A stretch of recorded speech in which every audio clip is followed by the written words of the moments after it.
अस्सलाम वालेकुम दोस्तों, तुसीं देख रहे हो लुडन पंजाब टीवी ते मैं तेरा मेज़बान मोहम्मद अहमद साहब। तो पहले जनाब मेरे चैनल को करो सब्सक्राइब, बैल आइकॉन करो प्रेस ताकि मेरी आने वाली हर वीडियो का नोटिफिकेशन मेरे वीरों के भरावां तक आसानी तरीके नाल पहुंचे।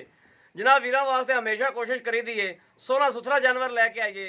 अज भी आदे वीरों वास्ते जनाब तीजन झोटी लैके आया, तीजा सुबह सोई खलोती जनाब। मेरे कैमरामैन तसलियां करावेगा जनाब। सोहना सुथरा जानवर है जनाब, कद काठ लाम शाम पुट्ठा छुट्टा एक कड्डी च यह नहीं होएगा जनाब भी झूठ तूफान बजणगे। इंशाल्लाह जो होगा वो हकीकत नजर सामने होगा। आ मेरे वीर वेखते पे ने कुहाड़े का राडी खड़ी है, बरीक पूछ जनाब, बरीक चमड़ी च आ चमड़ी मेरे वीर वेखते पे ने। पुट्ठा छुट्ठा माई नूं चंगा लग्या माशाल्लाह, खुड्डा खुड्डा पुट्ठा आ जनाब, टाका छाका हर चीज़ मेरे वीर वेखते पे ने। कैमरे नजर है, कंड जनाब मझ दी इंज जिवें बैड खिलरिया पिया हुंदा है, हर चीज़ नजर आ रही है। कैमरे की नजर है, तसलियां करावांगे। थोड़ी सिर्फ सिंगा की खुली है, बाकी इंशाल्लाह झोटी है। चार फिरो तसलियां करावांगा ते वीरां नूं थन शन हर चीज़ थना की लोकेशन मेरे वीर वेखते पे ने। बाकी बहाना मेरे वीरां दे सामने हर चीज़ नजरां दे सामने। बड़ा छड़ के टोरी कद काट दी पुट्ठे दी हर चीज़ जान शान खून पित माशाल्लाह चंगा।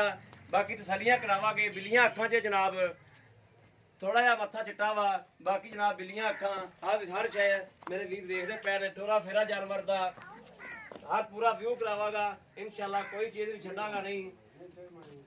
जान शान खून पित पशम पुशम माशाल्लाह चंगी झोटी ते मालका कोल भी तसलियां लवांगे जनाब इन्हां दियां कि इन्हें दो सुबह पीते ने, तीसरा सुई खलोती है। इन्हें दुध का टारगेट, इनका मिलन का टारगेट, हर चीज़ की जनाब तसलियां करांगे। बह के जनाब थना तसलियां कराओ मेरे वीरां नूं। थाना जनाब माशाल्लाह सोहना लग्या है, मगर अगले थाना की माशाल्लाह गिरती विरले, मगलियां की भी 4 इंच की विरले जनाब। मुठ मुठ के थान ने जनाब, ये नहीं होगा जनाब गिट गिट के थान आना दसीए मुठ मुठ के। आ जनाब मेरे वीर वेखते पे ने, जो भी है नजर सामने। तुन्नी कोई नहीं जनाब, कोड़ी है थोड़ी जी, तुन्नी कोनी तुन्नी कोड़ी तो पा के जनाब हर चीज़ मेरे वीर नजर सामने तसलियां करा रहे हैं। थोड़े सिंह खुले ने जनाब, बाकी ये नहीं भी तुम आखिए भी मुठ भर सिंह ने। आ मेरे वीर वेखते पे ने, थोड़ी सिंगा की खुली है खुरश और हर चीज़ नजर सामने। बच्चे दी तसलियां करा दो। आ जनाब मगर कट्टी है बल्ले मथे आई जनाब, बोली बिल्ली कट्टी माशाल्लाह, कट्टी माशाल्लाह बहुत सोहनी दी झोटी ने। कट्टी आदे नालों भी सोहनी है, खूबसूरत कट्टी लाजवाब। ए जनाब पूरी मझ बनेगी जो तो अल्लाह देखो ना इंशाल्लाह बड़ी सोहनी लगेगी। बोली बिल्ली कट्टी माशाल्लाह, कट्टी बहुत खूबसूरत है मगर मझ नाल ज़्यादा कीमती जनाब कट्टी है।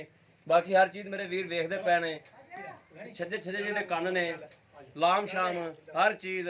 छोटी वक्खी च ए नहीं भी वड्डी वक्खी होगी, छोटी वक्खी जनाब आ मेरे वीर देखते पे ने। एक मुक्की जिन्नी वक्खी बस जनाब, बाकी हर चीज़ नजर सामने, कोई चीज़ नजर दोजन नहीं बंद।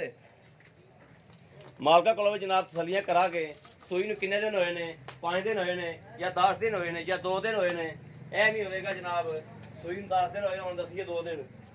जो होगा वो हकीकत होगा जनाब, हकीकत तो सवाल कुछ भी नहीं होगा इंशाल्लाह।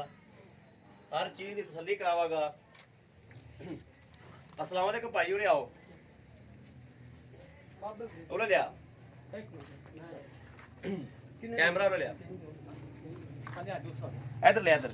आ मेरे वीर वेखते पे ने 2 दिन जनाब होए, 1 दिन होया जनाब सूई नूं, कल सूई है। आ वेखते पे ने नाड़ा हल्दर गिला है जनाब, सुक्का नाड़ा भी सुक्का नहीं दा। इधर आ जाओ जनाब। अस्सलाम वालेकुम जी, की नाम भाई तुहाडा? भाई ज़फर, थोड़ा उच्ची बोलना है, मैं अज घर छड्ड आया ते थोड़ा उच्ची बोलना है। उच्ची बोलांगे। भाई ज़फर की नाम है अपना? ज़फर हां जी। ज़ात की अपनी? मोची जी। उधर वेख के गल करनी। मोची जी ज़फर। ए मझ अपने घर दी है? हां जी बिल्कुल। ए किनवा सुबह पक्का सूई खलोती? ए दूसरा सुबह, तीसरा सुबह।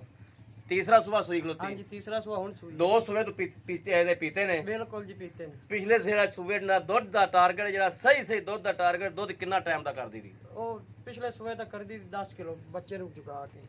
बच्चे नु चगा के 10 किलो? बच्चे नु 2 थान चगांदा रहा या 3 थान चगांदा रहा? बच्चे ने 2 थान चुकांदे ने या 1 थान चगांदा रहा? 1 थान चुकांदे ने बच्चे। बच्चे ने 1 थान चगांदा रहा? 1 थान पिया के ते 5 लीटर चोंदा रहा? 5 लीटर टाइम दा? बिल्कुल। ए पक्की सच्ची गल है? हां जी पक्की सच्ची गल। ठीक हो गया। इंदे कोई थाना च वाधा घाटा फुआर शुआर या पिछा पुछा तो नहीं कटदी? नहीं जी नहीं, हर चीज़ की अपनी गारंटी है? गारंटी जी बिल्कुल। क्योंकि यार गल्लां रिकॉर्ड हो रही ने, अगर कोई मसला मसैल होया मझ दे विच, मझ वापस आ गई, मझ तैनूं लैनी पैनी। ठीक हो गया। मझ पिछा कढ़दी होई, मझ दे थाना च कोई नुक्स होया, नहीं, पिछा गिल्टी नहीं। होई, जो भी कोई नुक्स होया मझ तेरी होवेगी। ठीक हो गया। ठीक हो गया। असी वीडियो तां वास्ते अपलोड करा के पूरी जिम्मेदारी चकेंगा। तो ठीक हो गया। ਠੀਕ ਹੋ ਗਿਆ। ਹਾਂਜੀ। ਇਹਦਾ ਪੱਕਾ ਮਕੂਲ ਮੁੱਲ ਕਰਦੇ ਜਿਹੜਾ ਆਪਾਂ ਲੈ ਲੈਣਾ। ਜੇ ਆਪਾਂ ਜਾਇਜ਼ ਮੁੱਲ ਕਰਾਂਗੇ ਅੱਲਾਹ ਦੇ ਹੁਕਮ ਨਾਲ ਇਨਸ਼ਾਅੱਲਾ ਵੀਡੀਓ ਚੜ੍ਹਦੀ ਨੂੰ 15 ਮਿੰਟ ਨਹੀਂ ਲੱਗਣੇ, ਮੱਝ ਵਿਕ ਜਾਣੀ ਹੈ। ਤੇ ਜੇ ਆਪਾਂ ਰੇਟ ਗਲਤ ਕਰਾਂਗੇ ਫਿਰ ਨਹੀਂ ਵਿਕਣੀ। ਰੇਟ ਪੱਕਾ ਠੱਕਾ ਕਰਨਾ ਹੈ, ਜਿਹੜੇ ਰੇਟ ਤੇ ਆਪਾਂ ਮੱਝ ਵੇਚਣੀ ਹੈ ਔਰ ਮਕੂਲ ਰੇਟ ਕਰਨਾ ਹੈ। ਠੀਕ ਹੋ ਜਿਹੜਾ ਰੇਟ ਆਪਾਂ ਲੈ ਲੈਣਾ ਮੁਨਾਸਬ ਰੇਟ ਰੇਟ ਹੈ ਜੀ 2,20,000 2,20,000 ਰੁਪਇਆ। ਹਾਂਜੀ ਇਹਦੇ ਜੇ ਕੋਈ ਪਿਆਰ ਮੁਹੱਬਤ ਕੋਈ ਮੇਰਾ ਵੀਰ ਭਰਾ ਕੋਈ ਲੈਂਦਾ ਹੈ ਆਪਣੇ ਕੋਲੋਂ, ਕੋਈ ਲੈਂਦਾ ਪਸੰਦ ਕਰ ਲੈਂਦਾ ਹੈ, ਹਾਂਜੀ। ਉਹ ਪਿਆਰ ਮੁਹੱਬਤ ਜਨਾਬ ਆਪਣੇ ਕੋਲ ਕਰਾਉਂਦਾ ਹੈ। ਤੇ ਪਿਆਰ ਮੁਹੱਬਤ ਜਨਾਬ ਆਪਾਂ ਕਰ ਕੀ ਕਰਾਂਗੇ ਉਹਦੇ ਨਾਲ? ਪਿਆਰ ਮੁਹੱਬਤ ਉਹ ਵੀ ਦੱਸ ਦਿਓ। 5,000 ਛੱਡ ਦੇਾਂਗੇ, ਹੋਰ ਕਿੰਨੇ ਛੱਡ 5,000 ਰੁਪਇਆ ਲੈਸ ਕਰੋਗੇ, ਹਾਂਜੀ, less। 2 ਲੱਖ ਤੇ 15,000 ਰੁਪਏ ਚ ਮੱਝ ਦਿਓਗੇ। ਹਾਂਜੀ ਬਿਲਕੁਲ ਹਰ ਚੀਜ਼ ਪਾਸ ਕਰਾ ਕੇ ਚਵਾ ਕੇ ਬਿਲਕੁਲ। ਬੜੀ ਮਿਹਰਬਾਨੀ ਜਨਾਬ, ਤੁਸੀਂ ਜਾ ਸਕਦੇ ਜੋ। ਅਸਲ ਜਨਾਬ ਮੇਰੇ ਵੀਰਾਂ ਨੂੰ ਹਰ ਚੀਜ਼ ਵੇਖ ਲਈ, ਤਸੱਲੀ ਕਰਾਤੀ ਜਨਾਬ ਵੀਰਾਂ ਨੂੰ, ਹਰ ਚੀਜ਼ ਦੀ ਜਾਨਵਰ ਦੀਆਂ ਵੀ ਮਾਲਕ ਕੋਲੋਂ ਵੀ ਤਸੱਲੀ ਲੈਤੀ। ਅਗਰ ਕੋਈ ਮੇਰਾ ਵੀਰ ਭਰਾ ਲੈਣਾ ਚਾਹੁੰਦਾ ਹੈ, ਰਾਬਤਾ ਨੰਬਰ ਲੈ ਲਓ 0307 0015 ਇਹੋ ਹੀ WhatsApp ਨੰਬਰ ਹੈ, ਇਹੋ ਹੀ ਰਾਬਤਾ ਨੰਬਰ ਹੈ। ਔਰ ਉਮੀਦ ਕਰਨਾ ਮੇਰੀ ਅੱਜ ਵਾਲੀ ਵੀਡੀਓ ਮੇਰੇ ਵੀਰਾਂ ਦੇ ਭਰਾਵਾਂ ਨੂੰ ਜ਼ਰੂਰ ਪਸੰਦ ਆਵੇਗੀ। ਪਸੰਦ ਆਵੇ ਕਮੈਂਟਸ ਲਾਈਕ ਸ਼ੇਅਰ ਵਾਲੇ ਵੀਰ ਨੂੰ ਜ਼ਰੂਰ ਕਰੋ ਤਾਂ ਕਿ ਤੁਹਾਡਾ ਵੀਰ ਤੁਹਾਡੇ ਵਾਸਤੇ ਬਾਹਰ ਫਿਰ ਕੇ ਜਾਨਵਰ ਲੱਭਦਾ ਹੈ। ਜਨਾਬ ਇਸ ਵੀਡੀਓ ਤੋਂ ਆਲੇ ਵੀਰ ਨੂੰ ਦਿਓ ਇਜਾਜ਼ਤ। ਅੱਲਾ ਨਿਗਹਿਬਾਨ, ਪਾਕਿਸਤਾਨ ਜ਼ਿੰਦਾਬਾਦ।